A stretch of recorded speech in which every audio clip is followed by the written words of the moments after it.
The American Civil Liberties Union is filing coordinated Freedom of Information Act requests involving about 30 ACLU local offices where we're trying to get information about what type of information the FBI is collecting through this new type of investigation they claim to be authorized to conduct that targets communities to track their racial and ethnic makeups and even map that. We at the ACLU feel that this type of activity is unjust, it's un-American, it's inappropriate for law enforcement to be collecting this type of information.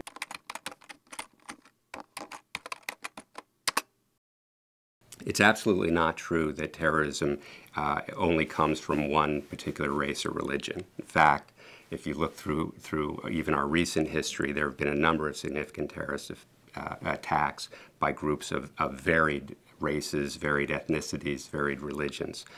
So really what government should focus on is not what a particular ethnic group is doing and what type of terrorism might exist in that community, but what type of terrorism exists in our entire community. If somebody's making a bomb, that's behavior the government should be focusing on, and they should focus all of their resources on that rather than on trying to investigate an entire racial group or entire religion.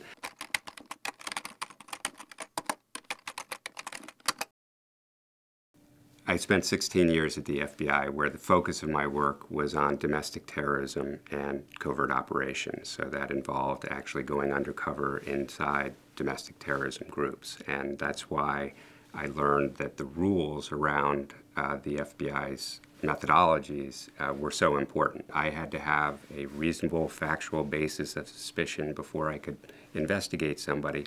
Actually were helpful not only in focusing on the appropriate people who were actually intending harm, but in protecting the rights of the people who were not doing anything wrong and merely expressing an idea that the government or I personally didn't agree with.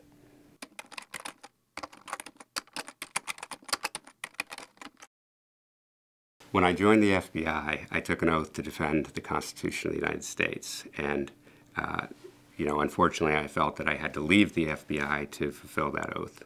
And so coming to the ACLU is actually a natural progression where I can continue working to protect and defend the Constitution and the rule of law, because I think that's what makes America secure.